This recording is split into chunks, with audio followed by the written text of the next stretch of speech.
Hi friends, எல்லோருக்கும் வணக்கம். எல்லோரும் எப்படி இருக்கீங்க? நல்லா இருக்கீங்களா? இன்றைக்கி அந்த கதையோட அடுத்த பகுதி தான் பார்க்க போகிறோம். அதுக்கு முன்னாடி நீங்கள் செய்ய வேண்டிய விஷயம் என்ன அப்படின்னு கேட்டிங்கன்னா, மறக்காமல் நம்ம சேனலை சப்ஸ்கிரைப் பண்ணிக்கோங்க. கீழே இருக்க பெல் பட்டனையும் கிளிக் பண்ணுங்கள். அப்போ தான் நான் போடுற வீடியோஸ் எல்லாமே உடனுக்குடனே உங்களுக்கு நோட்டிஃபிகேஷன் வரும். ஸோ மறக்காமல் சேனலை சப்ஸ்கிரைப் பண்ணிவிட்டு வீடியோ பாருங்கள் ஃப்ரெண்ட்ஸ். வாங்க நம்ம கதைக்குள்ளே போகலாம். மறுநாள் எனக்கு அந்த விஷயத்தில் அது மாதிரி அவங்க பேசுனது எனக்கு பிடிக்கல. அதனால் நான் அம்மாக்கிட்ட டேரெக்டாகவே சொல்லிட்டேன். இது மாதிரி நீங்கள் இந்த விஷயத்துலலாம் இனிமேல் பேசுகிற வேலையெல்லாம் வச்சுக்காதீங்கம்மா அப்படிங்கிற மாதிரி சொன்னதுக்கப்புறம் அவங்க சொன்னாங்க, இது மாதிரி ஏன் இப்படி சொல்கிற அப்படிங்கிறாங்க. ஆமாம்மா, நீங்கள் வீட்டுக்கு வாங்குகிற ஜாமானுக்கெல்லாம் கணக்கு பார்க்குறீங்க, பண்ணுறீங்க, செய்கிறீங்கன்னா அவர் என்ன சொல்கிறாரு, நான் சம்பாதிக்கிறேன்ல, சாப்பிட்றதுக்காக தானே சம்பாதிக்கிறோம், அதுக்கு எதுக்கும் உங்கள் அம்மா அதெல்லாம் வர்றது இது பண்ணாமல் செய்யாமல் இப்படிலாம் ஏட்டிக்கு இப்படியாக பேசிக்கிட்டு இருக்காங்க, பண்ணிக்கிட்டு இருக்காதீங்க அப்படின்னு சொன்னான்னு நான் சொன்னேன். அதெல்லாம் எனக்கு புரியுதாம்மா, நான் இல்லைங்கல, இருந்தாலும் நீங்கள் நல்லதுக்கு தான் சொல்கிறீங்க. ஆனால் அவர் எடுத்துக்கிற விதங்கிறது இருக்குல்ல, அவர் என்னமோ நீங்கள் அங்கே என்னமோ அதிகமாக செலவு பண்ணுற மாதிரியும், அவரோட சுதந்திரத்தில் நீங்கள் தலையிடுற மாதிரியும் அவர் யோசிச்சுக்கிட்டு அதை அப்படி பேசுகிறாரு.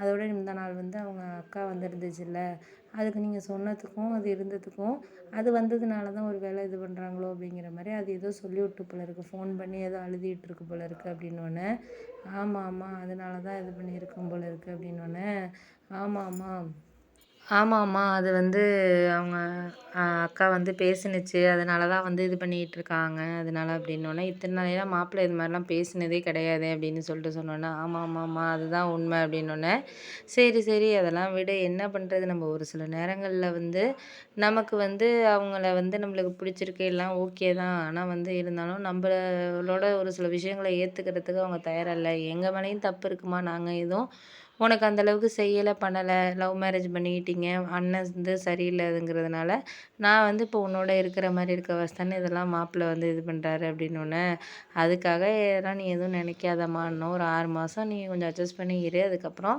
நான் வேலைக்கு போயிட்டேன்னா நான் பார்த்துக்கிறேம்மா, வேலைக்கு போயிட்டேன்னா நான் என்னோட சம்பாத்தியத்தை வச்சு நான் எதாக இருந்தாலும் இது பண்ணுவேன், அப்போ அவர் கேட்குறதுக்கு எந்த ஒரு இதுவுமே கிடையாதுல்லம்மா அப்படின்னோடனே, ஆமாம் அது உண்மை தான், எனக்கு புரியுது, புரியாமலாம் கிடையாது, எனக்கு எல்லாமே புரியுது, புரியாமல் இப்படி இருக்குது அப்படின்னோடனே, சில விஷயங்கள் சில விஷயங்கள நம்ம கொஞ்சம் அட்ஜஸ்ட் பண்ணி தாம்மா போகிற மாதிரியான சூழ்நிலை இருக்குது, அதனால கொஞ்சம் நீ பொறுமையா இருமா அப்படின்னோடனே, சரி சரி நான் கோயிலுக்கு கிளம்பி போயிட்டு வரேன் அப்படின்னு சொல்லிட்டு அம்மா கிளம்பி போயிட்டாங்க.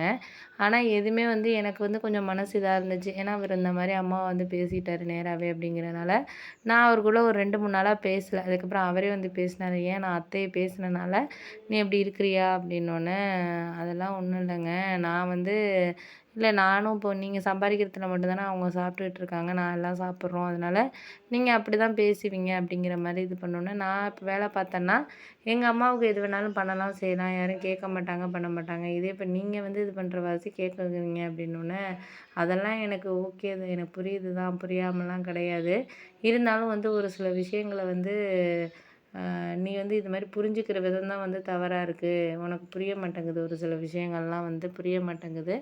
என்ன புரிய மாட்டேங்குது அப்படின்னு சொன்னால், எதுவுமே உனக்கு சில விஷயத்த ஒரு சில விஷயம் மறைமுகமாகவும் சரி, இதாகவும் இருந்தாலும் சரி, அதுக்கான இதுங்கிறத நம்மளுக்கு உனக்கு புரிஞ்சுக்கிட்டு ஒரு இது பண்ணுற தன்மைங்கிறது கிடையாத மாதிரி தான் ஒரு சில விஷயங்கள் நீ இது பண்ணிக்கிட்டு இருக்கிற, எனக்கு அது நல்லாவே தெரியுது, தெரியாமல் எல்லாம் கிடையாது.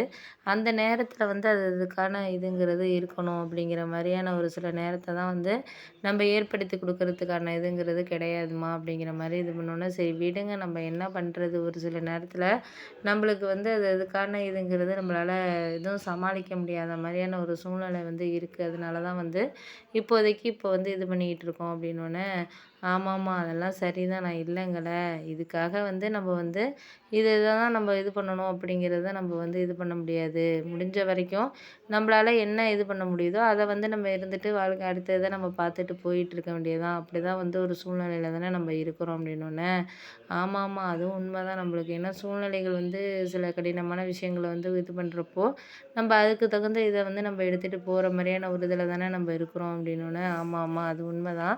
இருந்தாலும் நம்ம வந்து எதுக்கும் வந்து நம்மளால வந்து இப்போதைக்கு ஒண்ணும் சொல்ல முடியாத மாரி, செய்ய முடியாத மாதிரியான ஒரு சில விஷயங்கள் வந்து போயிட்டுருக்கு. அதனால நம்ம எதுக்கும் வந்து இது பண்ண முடியாத மாதிரியான ஒரு சூழ்நிலை, சில செயல்கள வந்து நம்மளுக்கு அடுத்த கட்டத்துக்கு எடுத்துட்டு போறதுக்கான ஒரு இதுங்கிறது நமக்கு இல்ல. அவ்வளோதான் வேற எதையும் வந்து நம்ம சொல்றதுக்கு வழி இல்லம்மா அப்படின்னு சொல்லிட்டு இருந்தோன்னே, சரி, சரி முடிச்சுட்டு பார்ப்போம் என்னதான் இருந்தாலும். நீங்க வந்து கொஞ்சம் பொறுமையா இருங்க அப்படின்னு சொல்லிட்டு நான்